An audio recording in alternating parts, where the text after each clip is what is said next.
to the MMA Roadshow, episode number 406.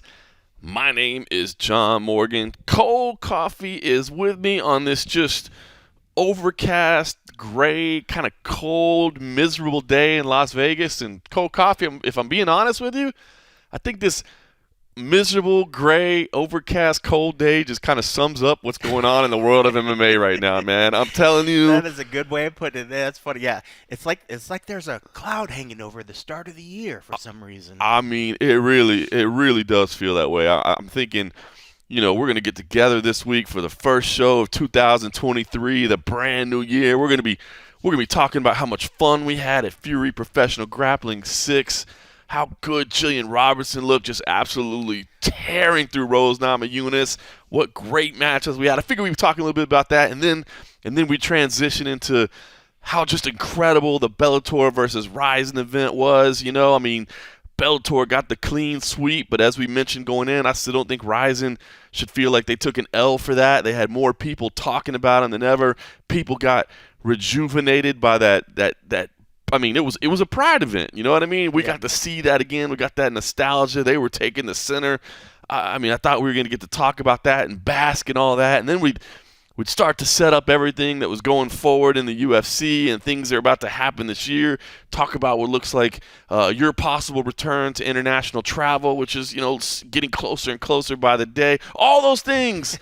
And we can still touch on them a little bit. But, I mean, you start with the loss of Stephan Bonner on Christmas Eve and what a disappointment that was, and just a sad moment.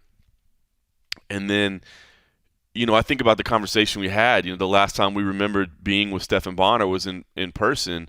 Phil Baroni was there as well, right? And now Phil Baroni arrested on suspicion of murder, according Down to in all Mexico. reports out there down in Mexico.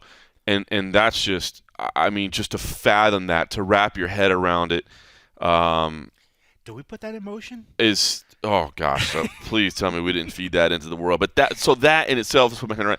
And then, of course, the Dana White situation and the New Year's Eve incident, and that's all that anybody's talking about right now, and understandably so. And dude, I'll be honest with you, man, it just drains me. I'm like, I love the sport, and I love the fights, and I still am passionate about it. But right now, it just feels like a hard time to be a fan, man. Yeah, and it's not even just like that, and it's also coupled with the NFL, just to put it together. Oh. Like the whole sports thing. Watching what happened to Hamlin out there. I mean, like we say this all the time about MMA. Like there's going to be a point at some point we might see somebody actually die in the cage or die immediately after from their injuries. I remember watching that happen there, and you're just like, holy shit, this is football where we don't really even sort of think about that. We think of maybe head injuries, we think of concussions, we think of little things like that. Watch him make a play, stand up, and then immediately drop, and then to see the ramifications after that, it's like, Scary. what the hell is going on with the start of this year and sports in general? And that's about anything that you can see. For a while there, obviously this Dana stuff is definitely taking the airways of a lot of these sports channels, but bigger is that focus with the NFL, which makes sense, in the sense of the real idea of life and death, and in moments where we see these athletes going out there for entertainment, and we're always like, yeah, great, entertain us, and then the back of our minds we think about how their safety is paramount and what's going on. Then to actually see it again play out in front of you, like, wow, like this is real life or death shit, and it just kind of, I hope the best for this guy. I mean, from everything that we saw and what he's going through, I mean, he's going to have a hard road back. I hope everything works out.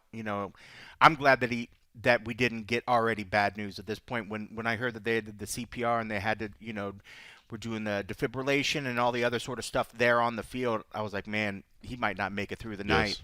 So the fact that, people that are religious, your prayers seem to be doing something, people that are putting out good vibes, and him being a great athlete, he's pushing through, and I hope everything works out with that. But it just, this year is starting off really effing crazy. We always go into every year hoping for a great starts, and maybe if this is getting all the bad shit right out of the way, maybe there's a positive. But if this is setting the tone, for this year, it's a very ominous start to what we're seeing right now, but Just a handful of days in. just a handful of days in, and I just felt like I know we don't talk NFL and we don't talk about other No, stuff, but but it just makes a lot of it's sense. a story that's big enough to cross over, and it is Yeah. one that, and this is again, we've had this conversation before about tweeting about something. Like, do you really need to weigh in on something? Are you really adding anything to the conversation? I Right. did tweet that night because I was thinking of exactly what you mentioned. You know what I mean? That listen, this is scary. I was playing video games with my son actually, in my group chat, our CFSC group chat. Somebody texted, "Wow, this NFL injury looks real serious." I'm like, "Well, that's a weird thing. I mean, we don't talk You about don't the really, yeah, NFL and see it." yeah, So I was like, "Let me turn this on. Like, if it's popping up in our group chat, let me." And then you start seeing the enormity of what was going on, and it hit me the same way because I've said this several times over the years, but the one that really stood out to me the most, I think, in my entire career was John Hathaway in Macau when Dong Young Kim hit him, and just the sound that it made, the way yeah. his body felt, and how lifeless he was, that I actually thought he was dead, if I'm being honest with you. And for until I could see it, I mean, there's been some scary knockouts, but this one was just different, to where you had that hollowness in you, where you're like, oh my god, and look, I touched on Rose this before. Namajunas and Jessica Oh Andrade. boy, That that one was a bad one too, right on the head, the on the head. neck. So you I wonder. was like, please move. And there are these reminders that as much as this is a sport, a game, if you want to call it that, but I Yeah. don't think it is. A sport for sure. It is hand-to-hand combat. It is martial arts. And when you say these guys and gals are putting their health and safety on the line, it's not just a little cliche that you're saying there. They really They are. really And are. I think that there's those reminders every now and then. And where it always resonates with me is I just think, now granted, they're all doing it for money and it's the job that they've chosen, and you can make all those excuses, but just when I see these criticisms and this trash talking to people and the social media insults and all this, and then you get these stark reminders like, don't forget, they can step into that cage, they can step onto that field and never step out again. You know what I mean? And when these athletes say, I mean, you think about the glory of Israel Adesanya and Kelvin Gastelum, he said, I'm ready to die. And you hear guys say, I'm step in there, I'm ready to die. And you have to remember that that is not just them being dramatic. I mean, they really do have to embrace that, encompass that, and be prepared that that is an actual real possibility. However, hopefully unlikely it may be, it is an actual very real possibility. It is a scary reminder. I mean, I've touched on it before, but Kevin Iole, you talk with him. He's been ringside for 7 different boxers losing their life, and that's just unbelievable. And unfortunately, that sport has tried to take some steps to being safer. Increase medical testing, increase understanding of CTE, and all those things. And they went away from the 15-round title fights, and they've taken steps forward. But I will say, the first time, and gosh, I even hate to say this, but it's just the honest truth.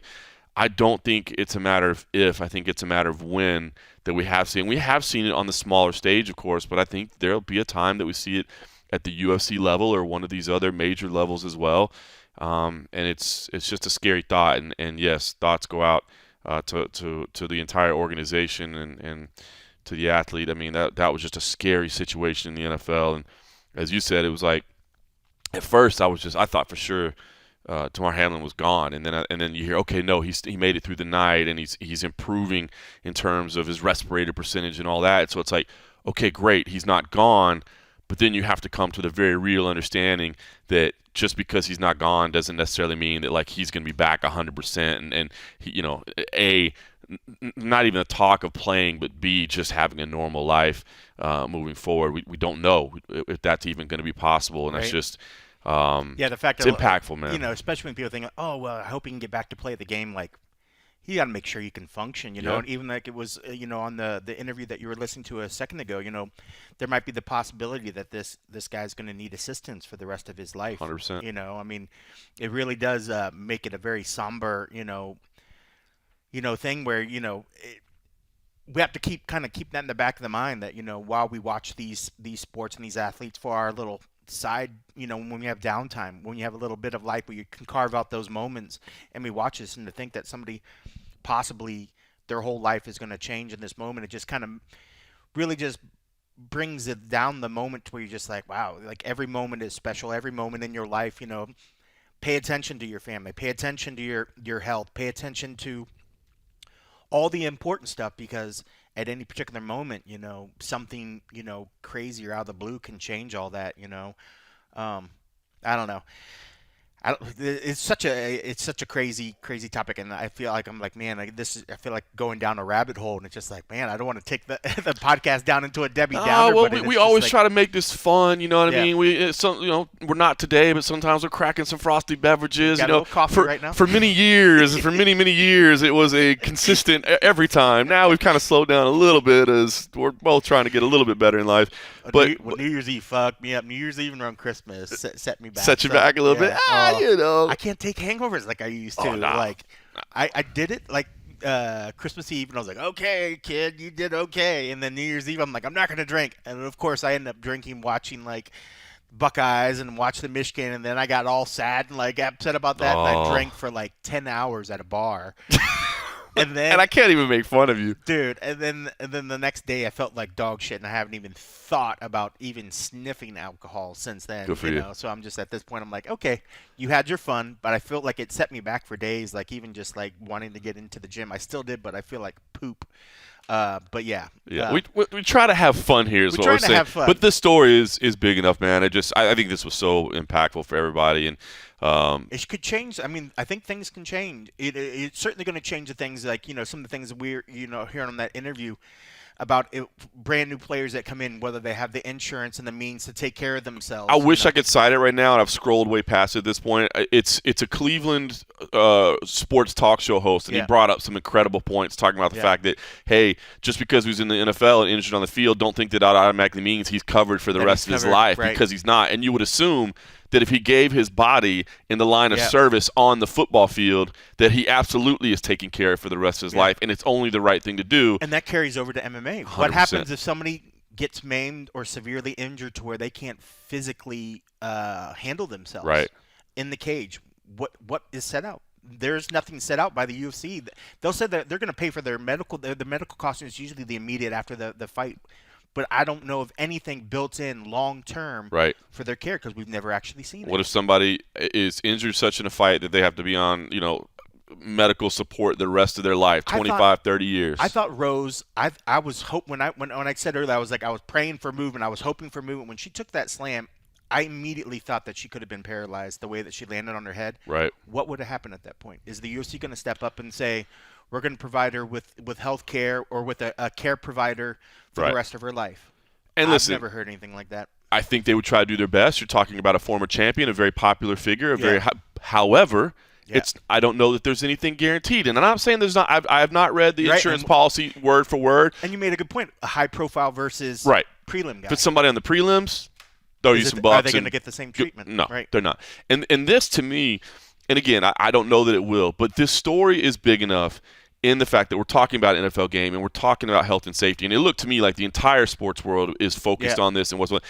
This is the kind of stuff that would be addressed in a collective bargaining agreement if mixed martial artists could get together and form an association or union. Now, there's one thing that I've always said, and I've been covering the sport long enough, I've seen enough starts and stops, so I've just kind of lost hope for it because I've kind of just come to the understanding that what's good for Conor McGregor isn't necessarily the same as what's good for Joe Smith off the street that just trained. And how do you level the playing field to get everybody on the same page? And ultimately, it's because it normally comes down to money. When we're talking about collective bargaining, what are we normally talking about? We're talking about fighter pay. That's what's normally at stake here. But what if we're talking about athlete health and safety, and we're talking about, lifelong care? Maybe that's something that would motivate athletes a little bit more to get together and say, hey, man, let's put together the deal about income and pay, and we'll put that aside for now. We'll deal with that later.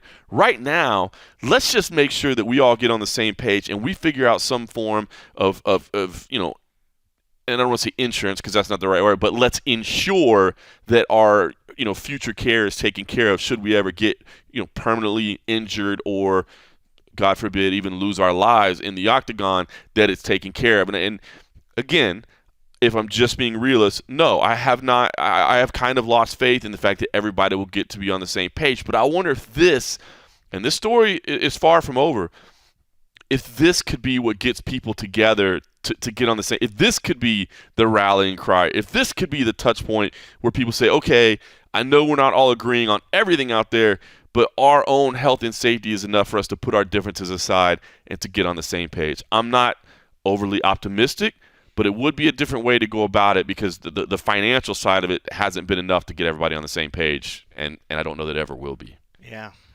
Crazy. Crazy, crazy, crazy. But yeah. Fuck. How did we transition from that? Well, I know. And I guess we go from that gray cloud, terrible topic to now we go to the Dana White incident on New Year's Eve. Just as gray. I mean, terrible. I mean, absolutely terrible. And listen, I will come now. First of all, I've already seen all the insults on Twitter. Oh, you're not going to say anything. Oh, you're up his ass. Da da da da da. It's annoying. It's annoying. But whatever. Does this ass smell like Fuck It Friday food? Probably so. Probably so. But listen, first and foremost, let me just say there is absolutely no defending what Dana White did. And to his credit, he came out and said the same thing. You know, he said, look, there's no excuses for what I did. Alcohol was involved. However, that doesn't matter. I think, you know, saying that alcohol was involved might just help speak to the state of mind, but it doesn't make anything right. And this crew, and I haven't seen a ton of it, but I have seen a little bit of it where people are saying, well, she hit him first, so it is what it is. Like, no. Yeah. That is not a legitimate discussion point. That should not even. Now, could you say she hit him first, so she's in the wrong? Yeah, and if you want to press charges against her, but you walk away. You don't because she's aggressive to you does not give you as a man the right to hit a woman back. You know what I mean? She looked about $100, 100 pounds, maybe 110. I don't know what the weight is.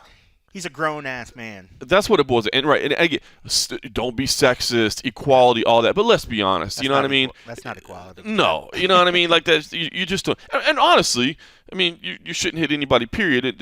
You know, special drunken party, whatever the case may be. Use your words. Yeah, use your words. Use your words. But I will just first and foremost say this: there is no excusing what UFC President Dana White did. It was horrible, and it shouldn't be done. And again, if a woman hits you as a man, you got to walk away. It's period. You got to walk away. But that said, I'm not of the opinion that he necessarily needs to lose his position because of that. I see a lot of people say, got to get him out of there, man. He can't be in there anymore. He cannot be the president of the UFC anymore. I don't necessarily agree with that. Now, let me say this. Let's say he had slapped a female employee in the UFC office. Now you got to go. You know what I mean? Like, that's a work. I don't necessarily tie the two things. Things that happen in your personal life, I don't think that necessarily the result of that should mean that you lose your professional life. Now, I know I may be in the minority about that, but I will say this. That's just the way I feel. I've always felt the way. And if you go back and listen to any years of this, you'll hear the same thing. I've talked about these incidents that happen outside. I feel they need to be addressed. I feel like you need to be held legally responsible. If she wants to file assault charges, file assault charges. If she wants to file a civil suit, now it sounds like they're going to work that out in their personal life. But I'm saying, yes, you got to answer for all that. But I don't know that it necessarily means that you got to be pulled out of your job as UFC president. That said, now, if Disney or ESPN decide otherwise and they say, we don't like that look, we don't want that, I will not argue one bit. That's their responsibility as a company. If they feel that way, I certainly would not sit here and say that's wrong of them to let him go, but I will also not say that I think they need to let him go or they're making a mistake. That's for them as a company to decide.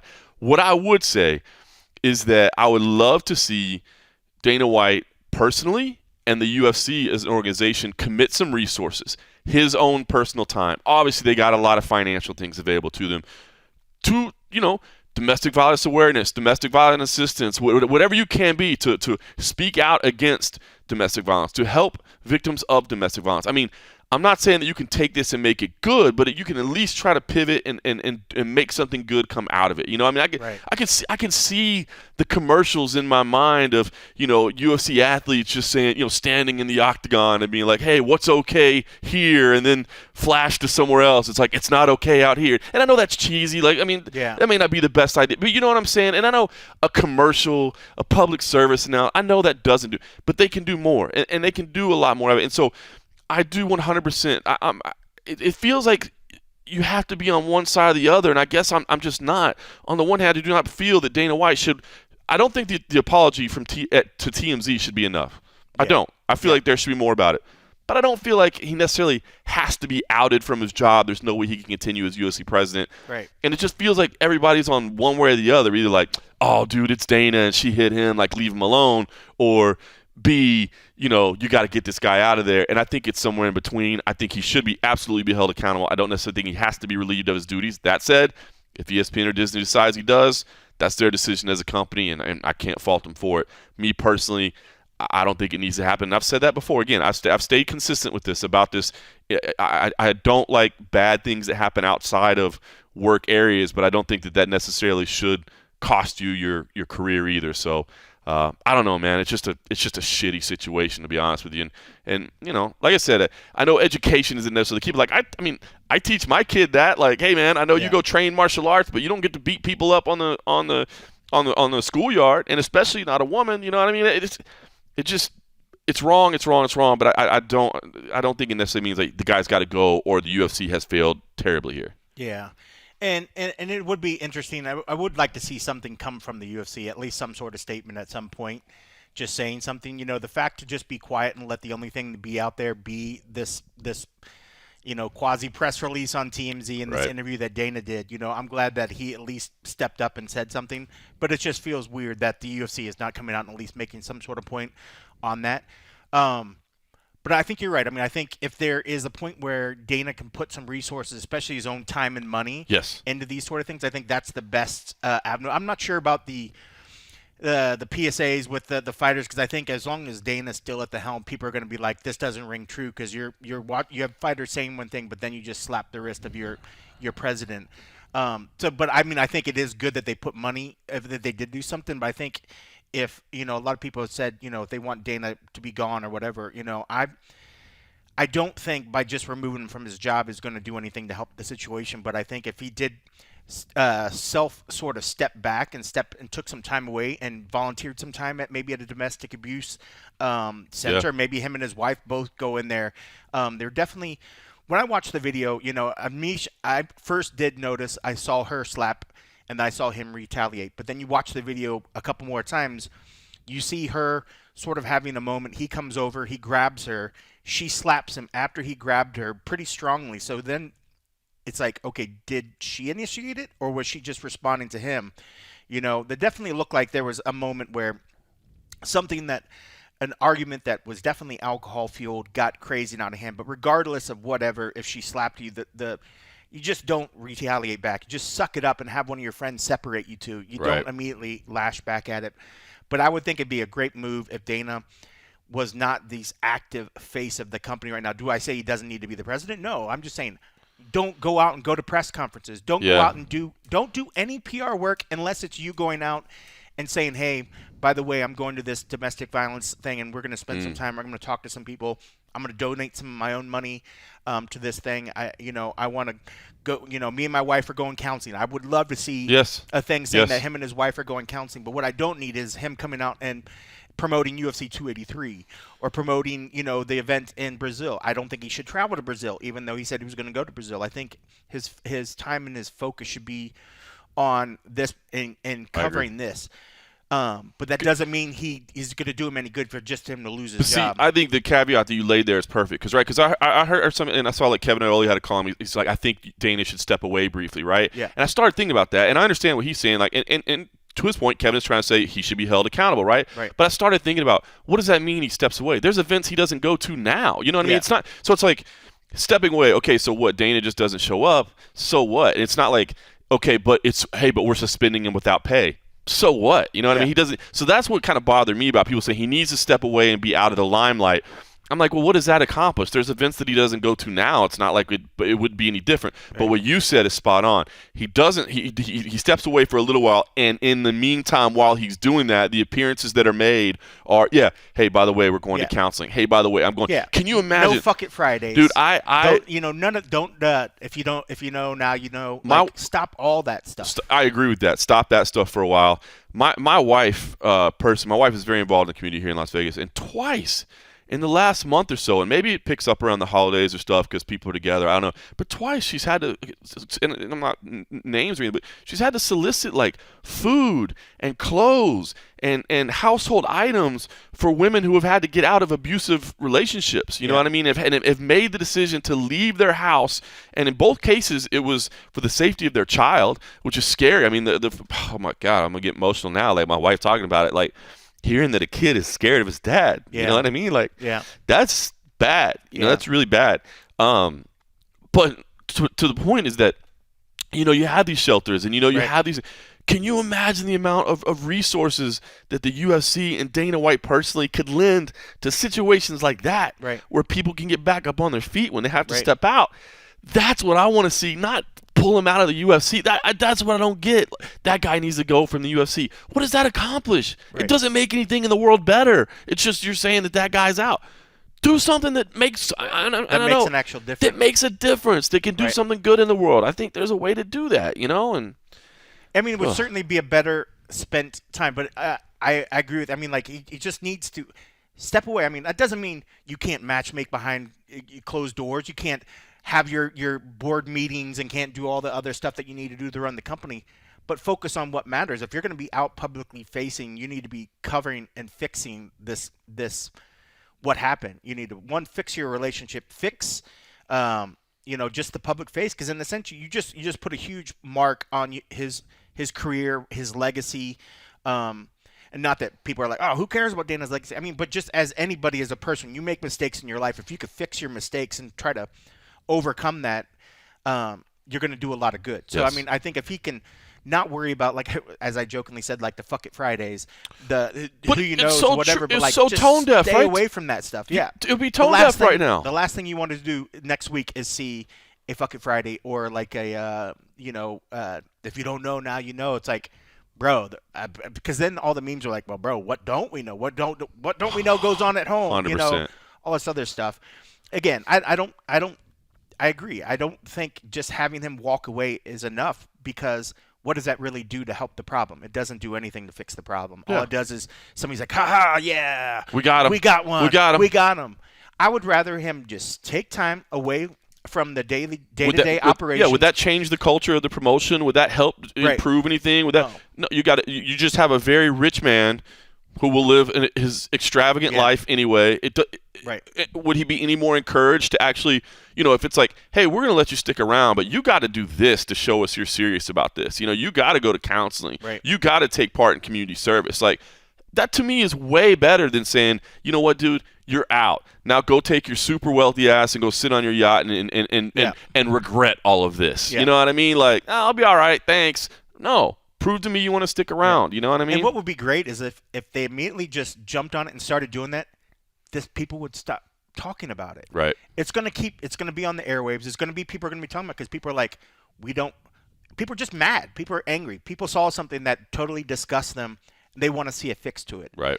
So the UFC needs to get out and about in front of it, and Dana needs to get out and about it and do something about it more than what he's already done. I mean, you can't just go to TMZ and be like, okay, well, I said enough. Yeah. Now I'm looking forward to next week's fights. Like, that's not enough to placate, the masses and placate the people that want to see something. I mean, it's hard to take a blind eye to it, especially when this is the guy that has said in the past, like, there's one thing you don't do, and this is it. You know? The one thing about that, and I will say this, and obviously he said it, you don't come back from putting your hands Yeah. on a woman, right? But then we've seen it happen over. Like, yeah. see, now that would be a different situation if really, because everybody points to that hardline quote and says, Dana, this is what Yeah. you said, you got to abide by it. But the UFC has never abided by that. Yeah. Now, had the UFC all these years had just been like, domestic violence, done. Right. Out. You're gone. We don't put up with that here. If they had taken that hardline stance, and then Dana does it, and they go, Yeah. it's a Yeah. little. Then at that point, you got nope. Sorry, you have totally said that you don't stand for this. Yep. But he took that quote, and then over the years, it didn't pan out that way. So that to me is why it's like, well, let's be honest. It's not like they ever abided by that. If they did, then I would say 100%. If you fired everybody involved in the sport that had a domestic violence issue, then you now have to fire yourself. Yeah. It's just, oh, man. It's fired up, because, I mean, I grew up, and it's fun. Well, not funny. I say it because I feel like you got to say that before you start getting the emotional sort of stuff. I grew up in an abusive household that my parents separated because of alcoholism. So, I mean, like, that shit changes you when you're around that sort of stuff. So you want to provide a platform that helps people out there that are possibly seeing this and giving them a way out. And if there's any possible way to make a good thing come out of this shitty thing, The UFC needs to look at doing that sort of thing. Dana needs to look at that and step up and do that sort of stuff. I mean, obviously there's going to be discussions and there's talks that happens within their family, and that's fine. I don't need to know about all that sort of I stuff. agree. But I would love to know that, Dana's doing something to help other people that might be stuck in a shitty situation that have to deal with some of that sort of stuff. And you're right, with the women, a lot of the shelters, there's tons of women's shelter. In fact, Age and H are like, she grew up, there were parts of her life where she actually stayed at a women's shelter because of an abusive relationship with her stepdad or whatever at the time. So like those sort of things have always sort of been a big thing in my life. So when you see something happen, just because this guy is, in a sense, the biggest thing after Conor McGregor in the sport when it comes to name, you just want to see the right thing sort of happen. Find some way to make a positive out of something that is a terrible, terrible situation, and making rash judgments and just putting your kicking your pitchfork on your flaming thing and want to go burn the house and chase the monster out. Just getting that quick reaction isn't going to get the most benefit and fix the most people outside of this initial situation. Mm-hmm. There's thousands and thousands and thousands and thousands of households that are dealing with domestic violence and other stuff. If there's a way that they can make some sort of a positive to affect change that can help others, maybe we can get something good out of this situation. And Dana is a very public figure, man. Yeah. I mean, obviously a lot of people look up to him. You know what I mean? And it is. I applaud him for saying there's no excuses. This is inexcusable. I'm embarrassed. I messed God up. he came out and said I'll something applaud right him for off the that. bat. I applaud him for that. Yeah. But I agree, it's not enough. Let's see what we can do from here. I'm not calling for your head. Right. But let's if you're gonna stick around, let's do something good about it. And fair enough. we'll see how it plays out. Now, secondary by far. But if you're TBS, can you still put on the Power Slap League? I mean, it doesn't have his name on it anymore, and maybe they could go. I'm sure he's all in it in terms of editing. I don't know how they didn't. It was Dana White's thing. Eventually, they took his name out of it, so it's just the Power Slap League. But I gotta think that his I mean, he's got to be in scenes there. He has to be doing. I haven't seen any of it yet. Yeah, I haven't either. But I can see where they can completely make that show and him never actually have to be any part in it. I could see where re-edit it and just if he was in it, just re-edit it. I mean, I could see where, like, I didn't even think about that. I didn't expect to see him in any episode. I could see where, yes, maybe they thought, well, man, it's not going to work the same without you. But if they're taking his name off of it, my thought is that he has no actual physical part in the show. Yeah. And that might be by design, where they wanted something that stands alone and separate and not completely tied to the UFC. Right. Everything that has Dana in it, it's hard for them to not say this is a UFC thing. Right. I think they wanted to build this and have legs where it could live on its own. So yeah, I'm thinking that maybe it can be okay. I mean, it's just unfortunate. It sucks because people are already making the connection between the two, the slap and the slap. I don't know. There's people that hate it regardless. I get that. I'm just saying. I just wonder if this is one of those situations where even TBS is like, oh my god, like isn't we TBS can't the same network do that this. has like zombie? They're big at The Walking Dead. Isn't that TBS? I think that's AMC, isn't it? Oh, AMC. I don't know. I haven't watched it in a while, but I mean, I can see where a network might be like, but if they're gonna say, well, this isn't really his product. I mean, yes, it's by the same company, but his name's not on it or whatever. I don't know if I'd see them just walk away from it. Maybe they will, but I mean, they've been really planning on it. I could see where they'll make some justification to say, well, it's not really his thing, and da-da-da-da-da-da-da. But you never know. They could. I guarantee a lot of the other people involved, if that did, would be very, very upset. Mm-hmm. Pilgrim, Ari, all those cats, man, they've done a lot of time and effort to build this thing. I think that probably shows a lot of things going forward for any other pet project they maybe want to start. How much involvement do they, how much in the forefront do they want to have him attached if this doesn't get fixed? Mm-hmm. There's a reason why they have Dana part of it, because he is that face. He's been the face. He's been out there throwing it in everybody's face at every other UFC event, promoting it. I could see why they needed it, but it certainly that's got to be something on the back of their mind, like, wow, can we do big project launches like this if we know we can't completely, if our house isn't in order? Yeah. I will say, by the way, there is a UFC event, of course, here in Las Vegas next week at the UFC Apex. Yeah. That nobody seems to be caring about. If Dana White does show up to the pre-fight or post-fight, I do intend to ask him about this. I will say this, to your point, I agree that in terms of where him and his family stand, I don't really think that's any of our business, so I won't be asking him necessarily about. I don't know, maybe, I mean, he said that they've already made amends. I don't know that I necessarily need to ask about his personal life, but I would like to ask, hey, this is the first time we've seen you since the incident. We got your apology the first night. What have you done in the time since to kind of move this forward, or to maybe make adjustments in your own life? I don't know that you necessarily have you resolve this with your family. I mean, he did say he was worried about his kids, so maybe you could say, is the relationship okay with the children? But to be honest with you, like, that seems a little bit like, I don't need to know that. That's your personal life. But what have you done professionally, and are you intending on taking any steps? And hey, we know there's a fighter code of conduct. Did that apply to you in this position? And was there any thought of what the company might do in terms of how they react to this, or did you think about something that you could maybe regulate yourself, so to speak? So, I mean, if he's there, I certainly intend on asking. The next big event is Brazil. As you said, he had promised to go to Brazil because they are launching the new TV deal. It's the return there in a long time. We'll see if that stays true. I don't know. The criticism online about, like, you soft-ass journalist, like, we're all asking to talk to him. Like, he's not doing interviews right now. You know what I mean? So I don't think he's going to be there. And he really shouldn't. He's got other things he needs to be taken care of. This fight, I mean, like, at this point, the fight's done. Right. Dana doesn't need to be there on fight night. That's why he's able to show up on some. Well, that's what I said. Like, for him to step away, I'm like, what does that mean? Yeah. Everybody else does everything. He needs to be away from the public eye right now. He just needs to stay away and work on the things. And if he does come, I think it makes sense to give him the platform to say something. I personally don't need to dive deep down because, one, I have my own internal issues that the material's just not comfortable for me, right? Because it brings up my own memories of shit, right?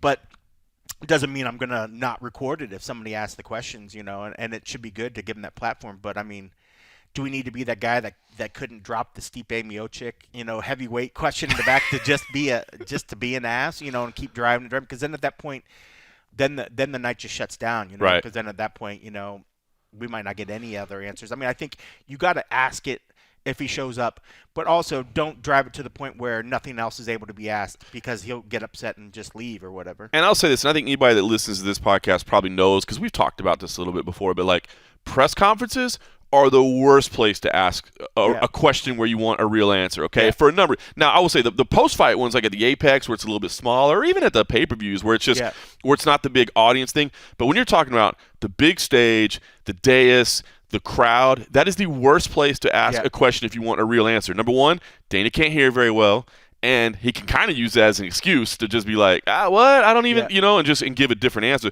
The other thing is, the crowd will start booing because they support Dana more than they support you asking that question. So they're going to start booing. Maybe the fighters will be like, come on, let's move on. And you'll never follow up. So, exactly. Follow up. And then the next time somebody gets in a one-on-one situation, he can just be like, I already addressed that at the press conference. It's like, well, no, you didn't. So I don't know. Hopefully anybody that's watching here, like if for whatever reason he doesn't show up next week, if for whatever reason he is at the press conference and somebody doesn't ask him at the press conference, I will say, I kind of understand that because it's the worst possible place to get an actual real answer out of him. But the next time he does appear in public, I do completely agree. There should be a follow-up. The TMZ interview wasn't enough. It just wasn't. And we need to know what are the next steps moving forward. You know what I mean? So, oh, man. I mean, there's no even – did you watch Fury Grappling? Did you watch Bellator versus Ryzen? I did watch the Fury Grappling. The Bellator no, I'm one of the ones that got spoiled because of the teasers and everybody letting it out, and then the next day I was like, I'm gonna go ahead and watch it, and then I was like, well, I don't care anymore. I was like, it's already over. And then I kind of forgot about it, and then I was like, I could get that, and I was like, I don't care. It's so weird though, right? Like, even those stuff that we care about, like when it's not live, it's like I got other stuff going on, and I feel so bad. I certainly cared about when it happened. I was like, what, should I try to pirate, should I whatever? And I was like, just stop. I got into such a battle, and I was on a plane, and I needed to be sleeping because I was still up from the grappling event on the way home. I fell asleep at like 5 o'clock on New Year's Eve, dude. That's gone for the night. I'd been up for like 36 hours. But I was still drinking at the bar. I got into it. I saw Ohio State lost by 1 point, right? Oh, was it entertaining? It had to be. We're up like at one point we had like a 14-point lead. We Late? lost like in the fourth quarter. Oh, heartbreaking. Oh, So dude, you're like, I was bummed. what time's the national championship game I know. again? I gotta Everybody was block like- it out on my calendar. Well, part of everybody was like, part of us, most Buckeyes were like, man, we're not getting blown out because we were going in that one like, just please don't blow us out, Right. Don't make it embarrassing. And then all of a sudden we're like, holy cow, we might win this thing, and then. Universe going to universe, But no, it was a great game. Even the Michigan game before that was a really, really good game. So they were both really good games. Big Ten represented, but man, yeah, we fell short at the end, and I was just heartbroken. I mean, it came down to like a 50-yard field goal, and the guy got a bad hold, and then the kick was even worse. It was like flying, like horizontal spinning. It was just as soon as it left, we were just like,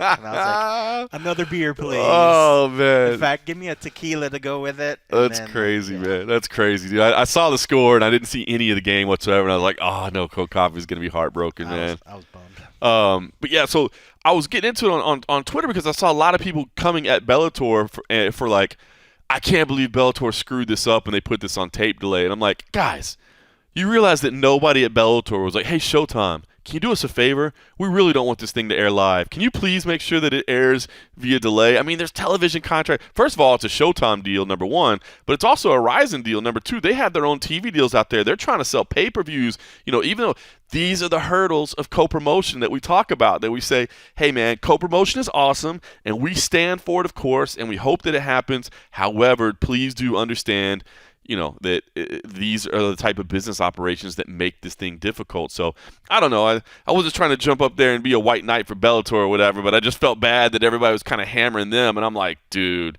I know everybody at Bellator right now can't say a damn thing publicly, but in their heart, they were all like, you don't think we want this thing on live as well? But, but we can't. But I love the event, man. And I don't know. I thought the cautionary tale that you gave last week was so spot on, where it's like, because I said coming in, look, I think this could be a Bellator sweep, although I do think that Archuleta and McKee are in for the toughest fights. I think it played out that way. I think that proved to be the case. But it went 5-0. But, you said it spot on, which was if it goes 5-0 either way, don't slam the other organization. You know what I mean? Like, good on them that they all agreed to do this. And I did watch it via tape delay. I will say it certainly did take the excitement out of it. You're 100% right. Avoiding spoilers it was impossible. Is impossible. Well, especially if you have your own messaging chat from your coworkers. And I was like, I can't turn that off. And I was like, well, I give up. We did talk last week about the co-promotion thing. And we talked about I just thought it was kind of interesting because a day ago this article came out about why Dana doesn't co-promote and stuff. And Bloody Elbow came out with an article yesterday talking about an interview that McCarthy did where they asked why Dana doesn't do co-promotions, and he said he did try it with Pride, right? Back with Chuck Liddell and Rico Rodriguez and things like that, and he didn't get anything in return. They said, "Oh, we're going to send over Sakuraba." They never did, and so he was like, "I got burned. I'm not going to allow someone to burn me again." 100%. 100%. So just kind of like what we said before. One, he knows they're the A side and doesn't need to do it, but I mean, you put all your heart in that, and that was probably something he put his heart and soul into, especially back in those days. Oh yeah. He probably was like, "Dude, this is the greatest thing ever," and then had it completely shit on him, and then he was just like, "Never again." Yep. That's like getting, that first time a woman breaks your heart, and you're like, "I'm never gonna open up my heart again. I'm never gonna love again." So true. So true. Nah, but I praise Bellator and Ryzen for doing this, and I hope it leads to more co-promotions throughout the sport, because I think it's only great. And it was so great to see the whole end of year thing and just how excited everybody was. I mean, Archuleta's walk-in was something else. Both of their walk-ins were crazy. McKee with the $100,000 samurai suit. I was like, what? That shit was dope. It did look good. I don't know if it looked $100K good.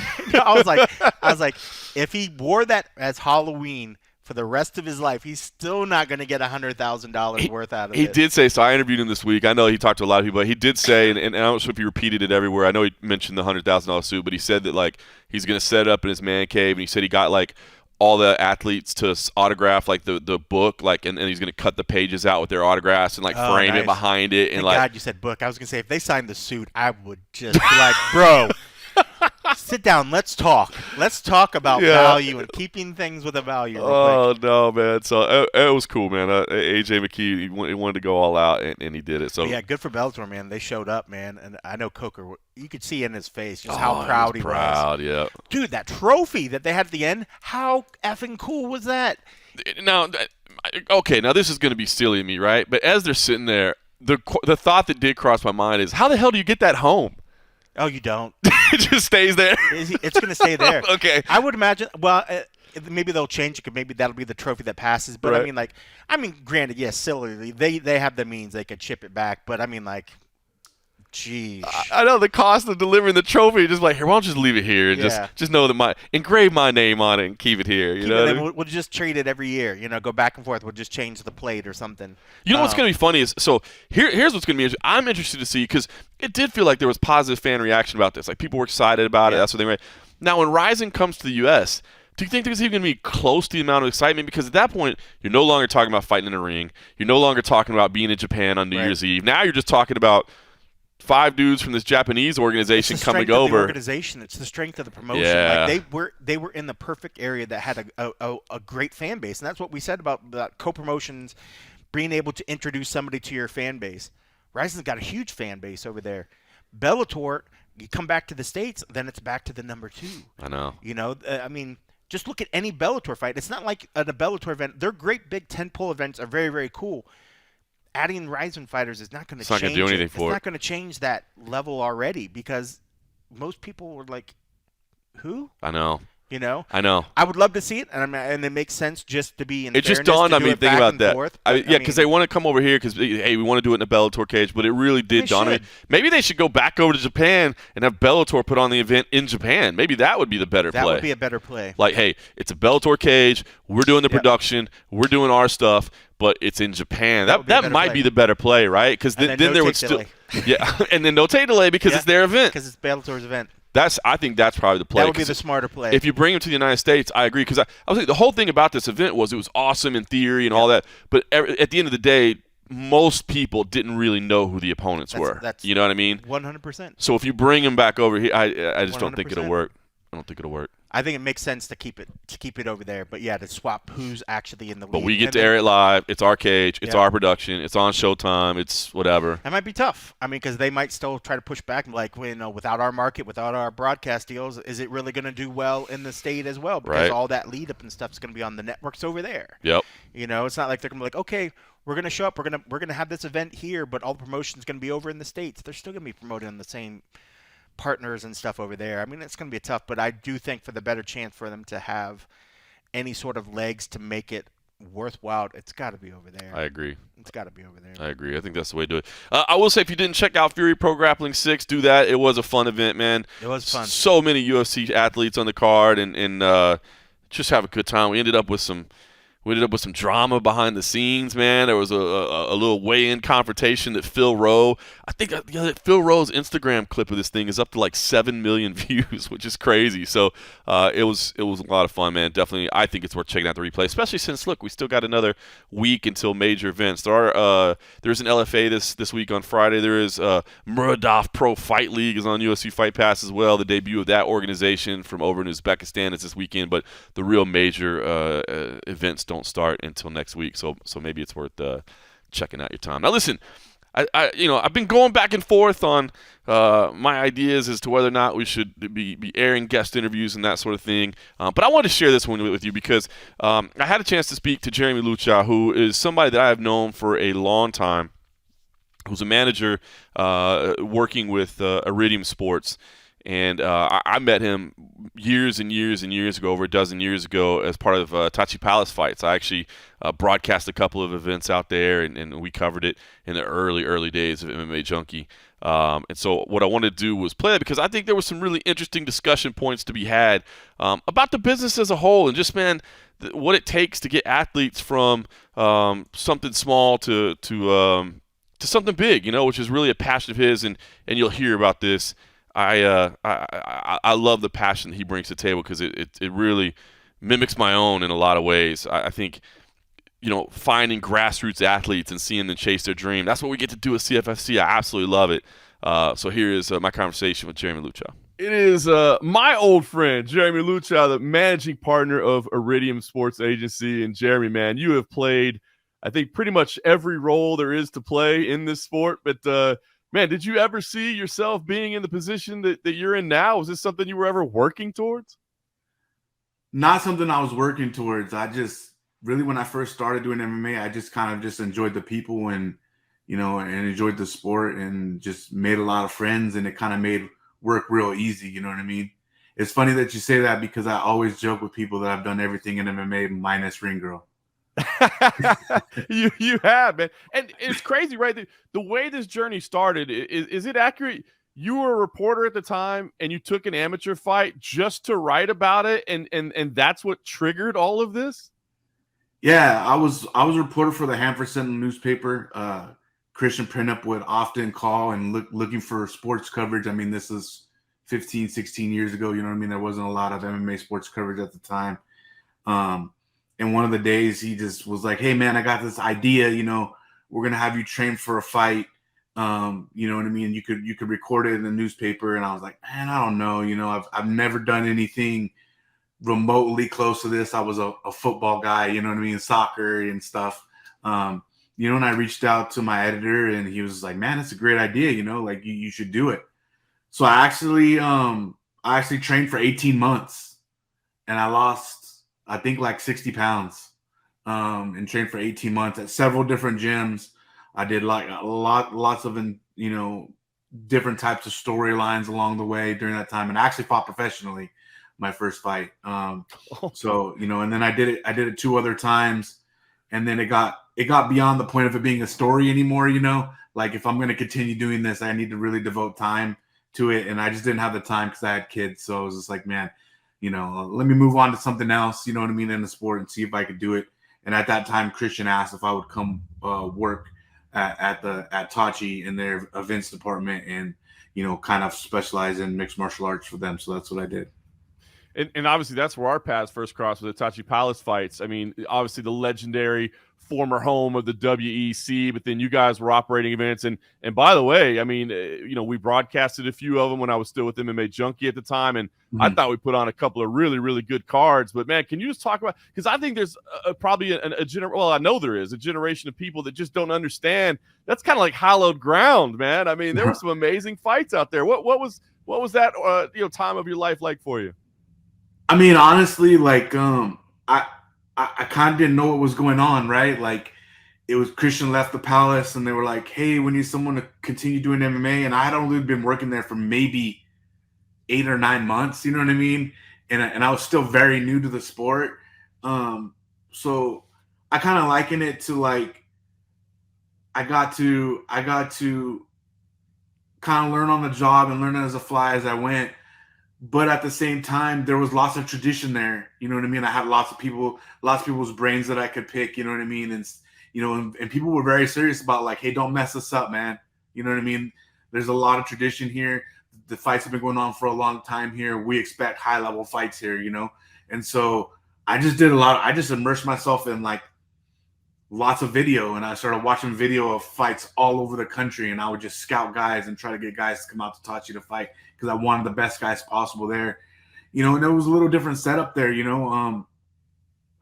it's kind of like it wasn't my money, you know what I'm saying, right? It's the casino's money, you know what I'm saying? So it's like it was designed as a marketing tool, not really as a guy.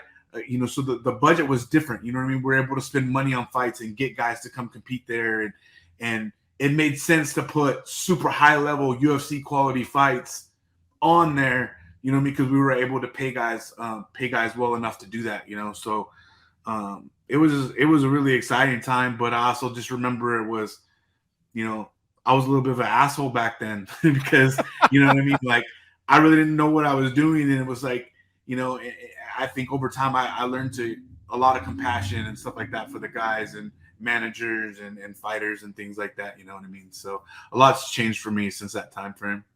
I love it. Hey, we had the best flyweight division in the world for a little bit. Yeah, absolutely. You know what I mean? And that was one of Christian Printup's babies. You know what I mean? That was something that he really wanted to have there.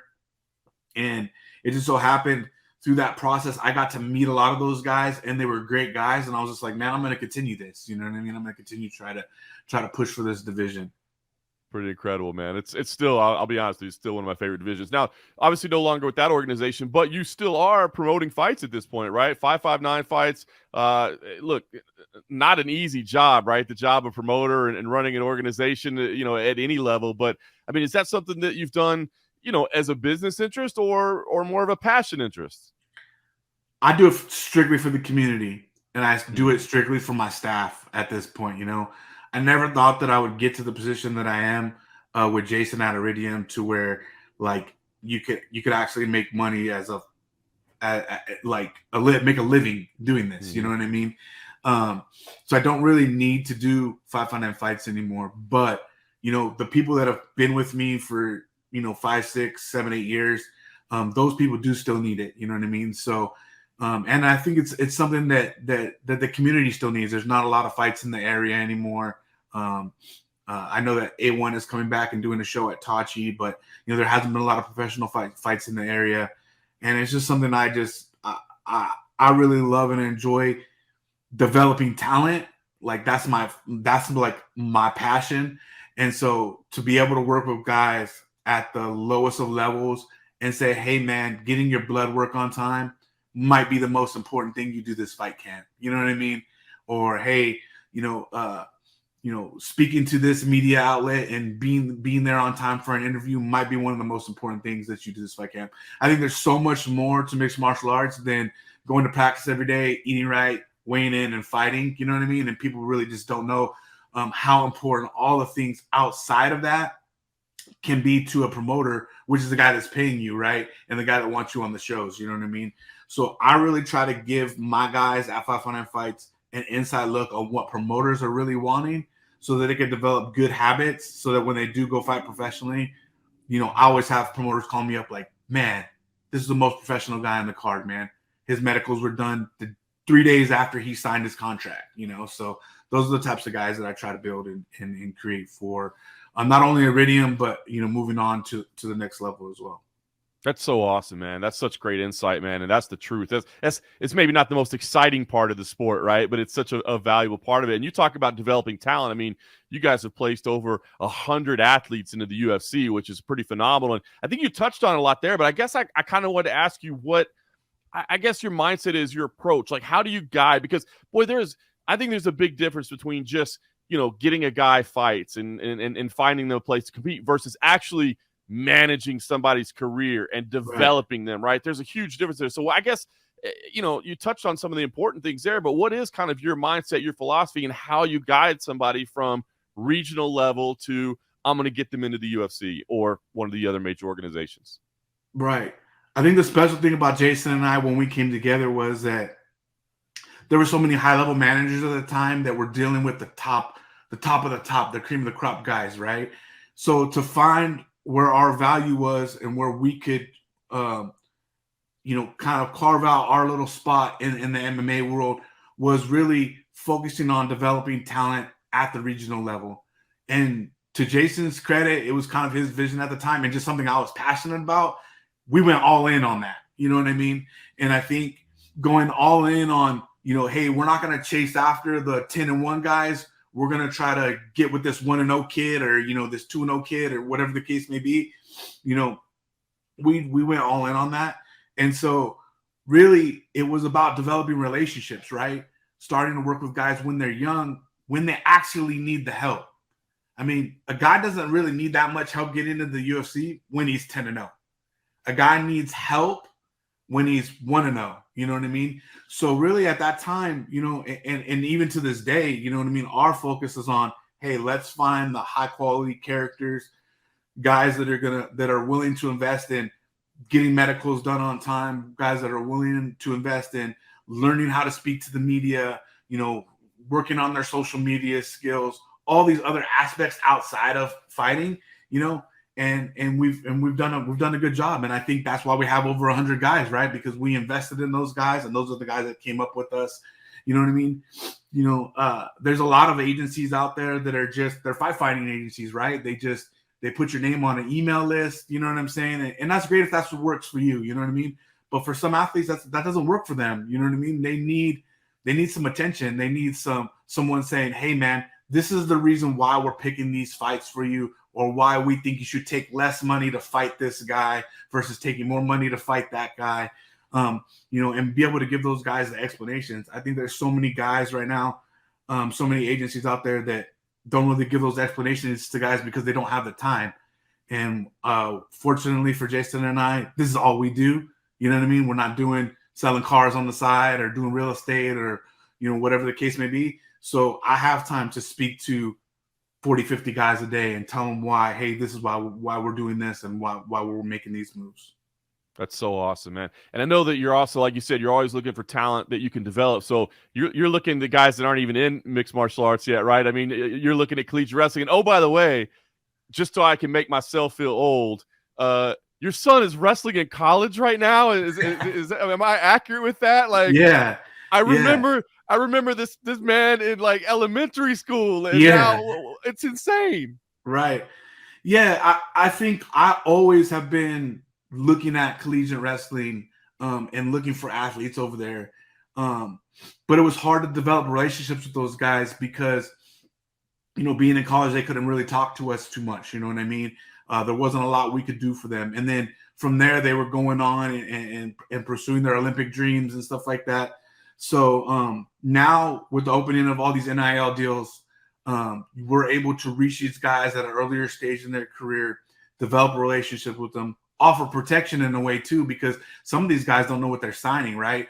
They're signing deals and signing their image and likeness away forever, you know what I mean, for a $50 deal, and they have no idea what they're signing. So being able to step in, give these guys that protection now, and start their crossover with mixed martial arts so much earlier, right? We're doing camp series now where we're going to have our athletes do summer camps over the years, but we're putting them in strategic places where now our high-end wrestling guys are going to be able to cross-train at certain mixed martial arts gyms, you know what I mean? To see, hey, this is something that I want to pursue, or this is not something that I want to pursue, you know what I mean? But just giving a lot of those guys those opportunities to see that and start feeling it at an early age, getting some of that cross-training early on. But most importantly, in anything, developing a relationship. This is the relationship business, So we're developing relationships with top-tier athletes now coming right out of high school, and we're able to help these guys and get them to the next level in the sport. It's so awesome to see. And Jeremy, you tell me, because I deal with more of the athletes than the coaches, but there was a day you talk about, early days, the collegiate wrestling programs, like the coaches, they shunned mixed martial arts, right? They didn't want to talk about it. It seems to me now, obviously I was honored to be a part of a collegiate wrestling event on UFC Fight Pass and get to talk to. It seems to me now that the wrestling community is understanding, like, hey, those MMA guys, it's not a bad place. It's not the enemy. Like, we don't need to stay away from them. In fact, this is a hell of an option for our athletes because elite level wrestlers are in a great starting position. So from your point of view, does it seem like the community is really, embracing mixed martial arts a lot more now? So I think early on where the trouble might have been a little bit is that the U.S. was really pushing to become a powerhouse at the Olympic level, right? And now we've become one of those powerhouses. So now that conversation is, hey, we're not going to put all our eggs in the Olympic basket. Now we have these guys that are going to be the mainstays there, right? The Jordan Burroughs, the Dave Taylors, those guys, those are mainstays, right? So now those guys that are 5 and 6 on the ladder, let's push those guys towards MMA now. And I think we're starting to be that second tier where coaches are wanting to send their guys that want to do that stuff, So I feel like that's kind of what that transition has been, And now with the NIL deals, being able to talk to coaches and say, hey, we aren't scumbags that are just trying to look as soon as your guy graduates, take them out of your program, you know what I mean? Because a lot of these guys rely on those guys that graduate from the program to stay there, train with their team for the Olympics and things like that. But what it does is it helps their program kind of continue to have high level athletes in the program that makes their other guys better, And I don't think we're not looking to take take guys away from wrestling. We want to give them a place once they're finished wrestling that they're going to be able to come to. But we've built a relationship during that time frame. That's awesome, man. Well, Jeremy, dude, I'm so happy to see your continued success, man, and the way people talk about you behind the scenes, man. I know you don't always get to hear that, but much respected, man. A lot of love for what you do out there. And I guess the last thing I would ask you is, I know how many athletes you guys represent. I know how much you guys do. I mean, if there's an up and coming fighter that says, "Hey, that seems like the right place for me," like, can they reach out to you, or are you like too busy? Is it like, dude, I ain't got time to talk to you right now? Like, what can somebody do?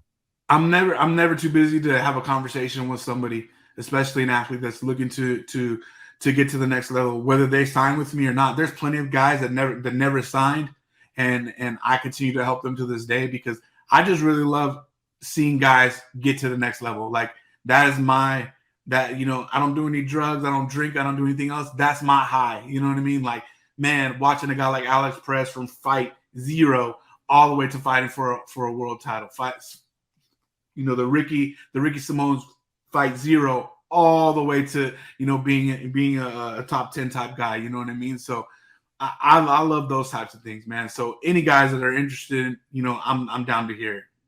I love it, man. And boy, I tell you, I love, calling guys fights at the regional level and then seeing chase their passion on up to the top. I mean, it's so cool to see people living their dream and chasing it. Then, you didn't even know you had this dream, Jeremy. And then through a bizarre turn of events, here you are at MMA Life. Yeah. And it's, again, I always preach to people, man, this is the relationship business. And when you form those relationships with people, it makes going to those events that much sweeter. You know what I mean?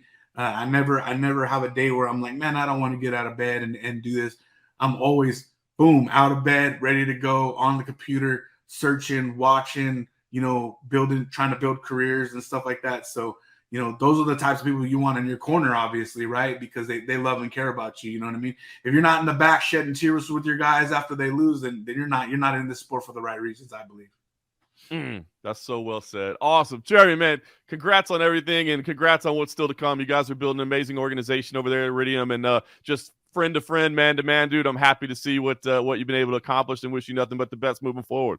All right, brother. Thank you so much. Appreciate you.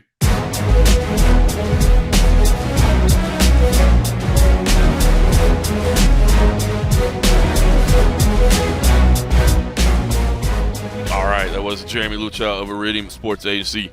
Like I said, a guy that, man, I've worked alongside of for many years now, and I think has a real passion for it. And I think it comes across in what he's talking about. And I just love hearing about the business side of things from people that are actually out there doing it and what their approach is. And I thought some of his advice to young fighters is just so spot on. And that organization, especially Iridium, has done a phenomenal job of kind of getting people to that next level. You know what I mean? It's one of the biggest groups out there for sure, but they've really done a good job of kind of grassroots identifying athletes and getting them all the way to the UFC and other major promotions levels. So anyway, I had a chance to talk to him. I thought I'd share that with you because, again, it's kind of a different side of things. So, all right, Cold Coffee, it's been just a awful start to 2023. It just has to get better. I believe it's going to get better.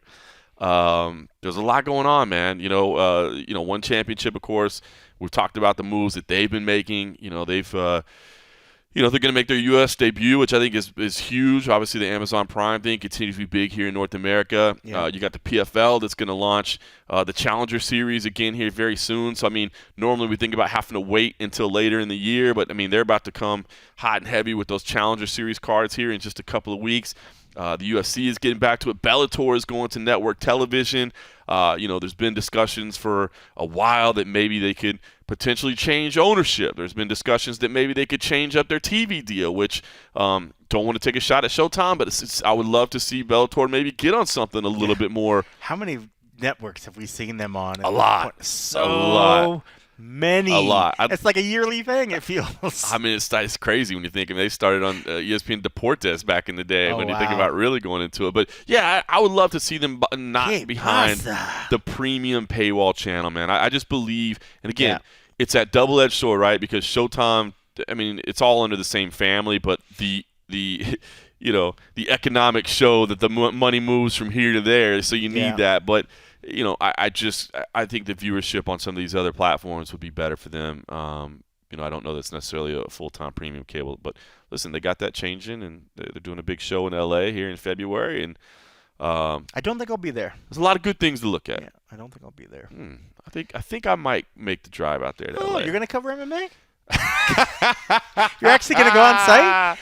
You're actually gonna go on site? Touche, sir. Wow, 2023 is looking up. Touche. I thought you got rid of that in 2022. That's close enough. You know what I mean? I'll make it down there for a little bit. Touche. I'll be at the UFC Apex next week. You're like, I can go out there during the day. I can come back and then hop on a plane and go do commentary somewhere. I mean, look, if a commentary gig shows up, I will say I'll just tease it. I'm not going to be the one to make the formal announcement, but contracts are in place. Travel's already been booked. I do have another brand organization that I'll be working with in 2023, so I'm excited about it. I'll let them make the official announcement, but I'm excited to go do this. And once it's all official, we can talk about it. LFC, and then some other C. Fury Professional Grappling. Oh, yeah. I guess I kind of. Hopefully, maybe some collegiate wrestling. Trying to do a few more of those this year. Jeez. I mean, I'm trying to shift over to that side of things. John Morgan is not going to work any UFC events on the ground this year. I mean, if they're in Vegas, I'll be there. As long as I don't have a commentary gig going. Listen, yes, as our careers continue to change and transform, if you like what you listen to, do us a favor, log in, rate us, review us. Certainly appreciate the feedback always. If you want to step your game up to the next level, head on over to patreon.com/the MMA Roadshow, exclusive home of the and a half episodes where we recap each and every UFC. And now that this break is almost over, it's time to get back to the and a half episodes. And, of course, we try to be a little bit more involved with that community over there and share some of our personal things and all that. So appreciate each and every supporter over there. And then this year, I'm ready to start working on my dynasty of working on the third MMA Junkie staff pick. They really surprised me. Actually, yesterday they sent out a little tweet, but it's funny. It went into our social media chat. They're like, got a fun graphic coming out, and I'm thinking like, oh man, what is this gonna be? And then they really surprised me. So they put it out there that I was the first two-time winner, I believe. So we started picking in late 2011. So we were purchased. Actually, it might have been 2000. I don't think we did because we were purchased by Gannett in 2011. It's easy to remember because the date that we signed the paperwork was 11/11/11. So it was super easy, November 11th, 2011. And I think they made us start doing picks. And I will say, I'll be honest with you, they made us start doing picks. Like me and Dan Stupp never wanted to do picks. We were just like, hey, man, it's not really necessary. And they were like, no, you got to do picks. And I think 2012 is the year we started doing picks. And until this year, there had never been a two-time winner of the MMA Junkie Stat Picks until Cold Coffee got it done. I'm telling you.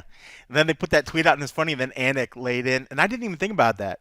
He said I was 100 picks over 500%. That's pretty solid. That's solid. I mean, listen, every year, if I go back to I picked obviously from 2012 to 2022. Yeah. I think I counted it out before I left because I was kind of curious as I was leaving. I was like, let me get all these, but I still have access to the to the documents, and it totaled out to like 65.5% over the course of 10 years. That's crazy. You know what I mean? Which I would think, from a gambling perspective, could be profitable. But here we go back to the story of I've never felt comfortable gambling because I always was like, this seems like a moral issue to me that a journalist shouldn't necessarily, not because I felt it was a moral issue, but just because like I then knew there was no way I could come be unbiased about what I saw because like my money's invested in it. Like I now have a vested interest in this. And I never did it. And now, of course, never once, again, as I said before, I'll just claim, not claim ignorance. I'll admit ignorance. Never realizing there was a thing that was like, if you have non-public information, you are not legally allowed to bet on fights. I just thought that was always, bro, you got better sources than most, so you know what I mean? If you heard some stuff, tell the line makers they better get the same sources you do, you know what I mean? So, but man, all that story is going to continue to unfold in 2023, of course, but all that aside, you weren't betting, you were just putting your reputation on the line, just making these picks. Two-time champion. It's funny because after Anik responded to, I think I got like 100 new followers, which for me is like, that's normally like 5 years worth of new followers. 100 followers. Wait until the first time they give a show and hear your analysis, and you're like, that's why I picked them. Why'd you pick that one female fight? Oh, that was my.